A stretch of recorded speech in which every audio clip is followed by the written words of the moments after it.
quarterback. How come? I think for us, we weren't going to reach for any player.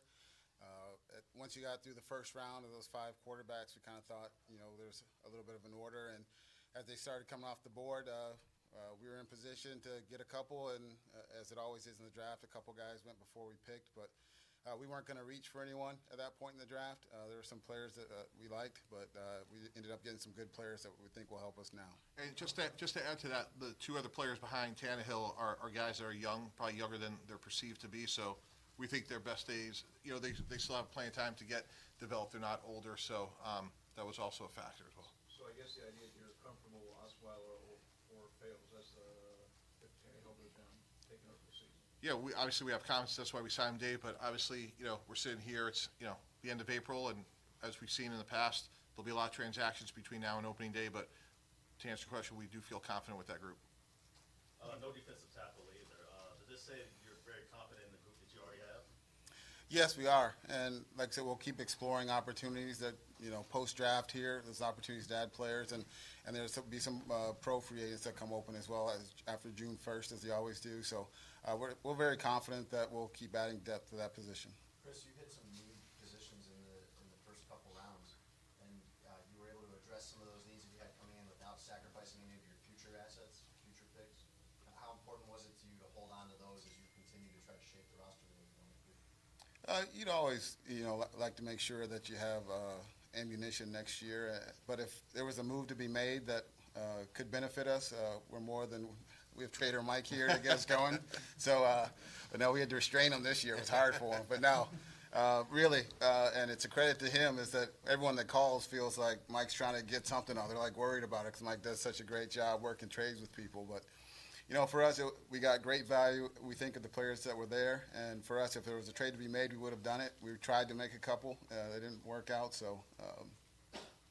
Speaking of which, when we look at this draft, not only do we add 8 players, but, we feel like getting Robert Quinn with our 4th-round pick was good value, and Stephon Anthony with our 5th. So as a group, that's 10 players that we feel like we've added to the roster. How do you feel about it as a whole now, since the beginning of free agency to now? You have done to improve this football team? I think it's still like a work in progress. I think Chris and I sat down, with Steve after the season, talked about a lot of things, and feel like we're heading in the right direction. We really like the group here as a whole. But as Chris already mentioned, Adam, I'm sure between now and opening day, there'll be some other changes. There always are. That's what our charge is, and that's really the fun part about the job. Now that this is over, maybe the media spotlight isn't as bright, but there'll be opportunities to improve. So feel like we're going in the right direction, but still a lot of work to be done. What are the things that excite you about the running back? He's big, he's fast, and he's upside. It's some guys come out with a lot of wear and tear on him. He hasn't had a lot of wear and tear.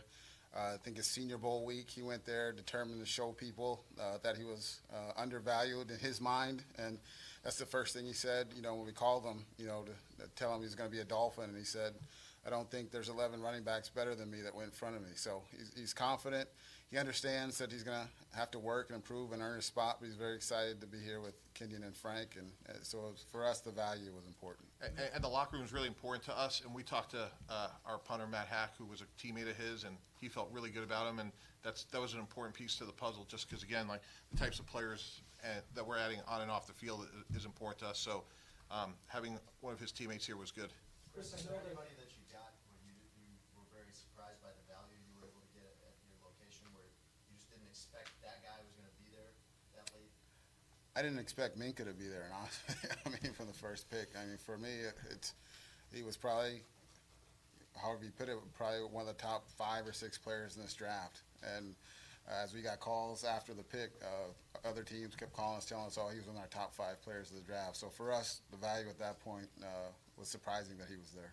What was the approach in terms of doubling down on the tight end, getting one that's a good inline guy and then one that was athletic, steam threat type?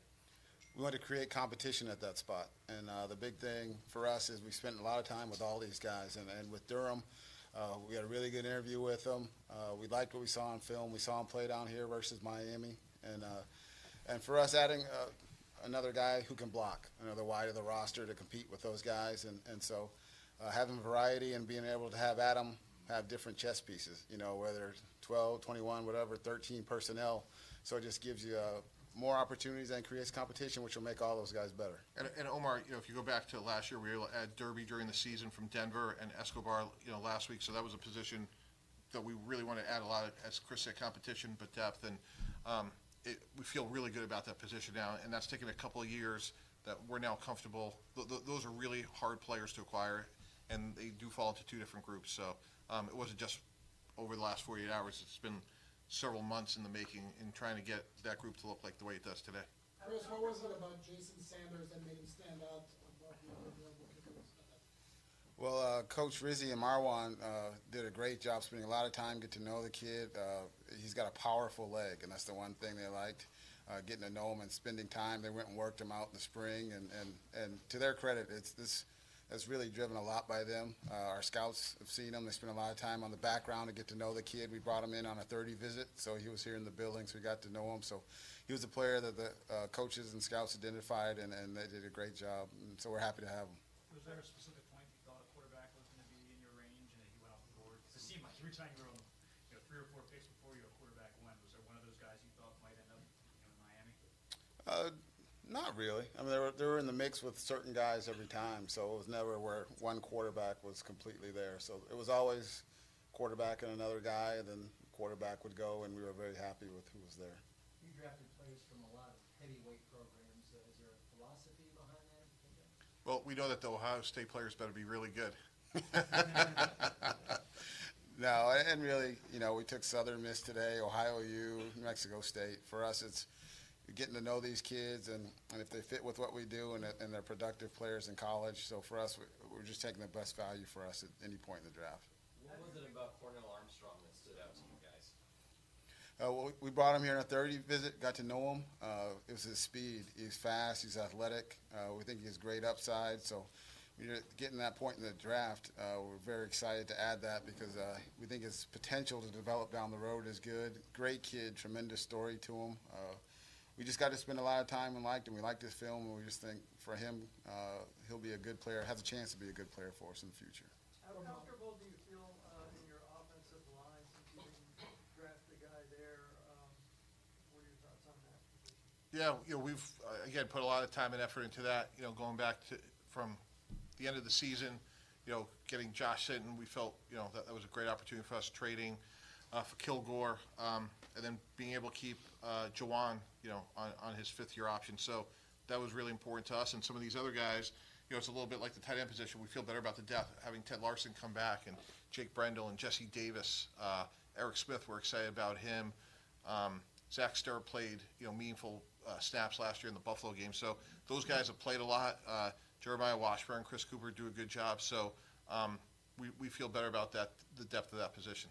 Mike, how many other of your players did you talk to about other players? You mentioned Hot with Ballage, I guess with Baker.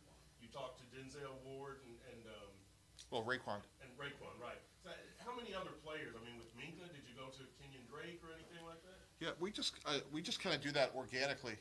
I mean, it's I know that's important to Adam and Chris as well. It's just a great information source, and the guys that are here, we say it's a very fundamental question. Like, do you want to go to work every day with these guys? And they're very authentic. It's confidential, so it's a really important data point. And again, I think that's something that Adam and Chris feel strongly about as well. So sure, if Drake's played with Fitzpatrick, that's important to know. If Raekwon has played with Baker, that's especially in the same position room. That's always good information. Chris, a few of the guys that you selected have sort of freakish measurables in terms of how they jump and how fast they run compared to their speed. Can you kind of describe how you assimilate that into your decision making? Well, at the end of the day, it'll be the film will tell us what kind of player he is. Again, we can fall in love with numbers and measurables, and you can get in trouble with that. But you get to certain points in the draft, you have to take chances on traits and things you like. But if you're comfortable with the kid, what kind of makeup he has, if he loves football, and then that stuff all plays into it. And it was just fortunate that a lot of these guys that we liked and spent time with also just happened to have really good measurables in terms of workout numbers. But again, it's the film that's going to tell you what type of player they are. Last question, guys. With the kicker, he's missed a substantial amount of his field goals. He's 25 of 35 in his career. Was that something where it's a distance issue that you take into a factor, or? A lot of it is, again, we really trust Coach Rizzi and Marwan, because I'll be honest with you, kickers is one of the hardest things that you've seen every year. Guys are drafted, and it's the free agents that make it, and the draft guys bounce around a couple different teams before they make it. So in terms of the mechanics and all that stuff, we spend a lot of time talking with Rizzi and Marwan about it. And those guys, as you've been covering us for years, they've earned it. I mean, they do a great job, and they found guys every year. And this was a player that they really believed in, and we really liked the kid, and we spent time with him. And they went out and worked him out, and not to put words in their mouth, but, obviously they felt very comfortable with him and spent a lot of time on him. So obviously the numbers are part of the story, but it's not the only part. Do you expect to bring another kicker to compete with him? Yeah, typically we'll go to camp with 2 kickers, so we have some work to do. All right, thanks, guys. Thanks. Thanks.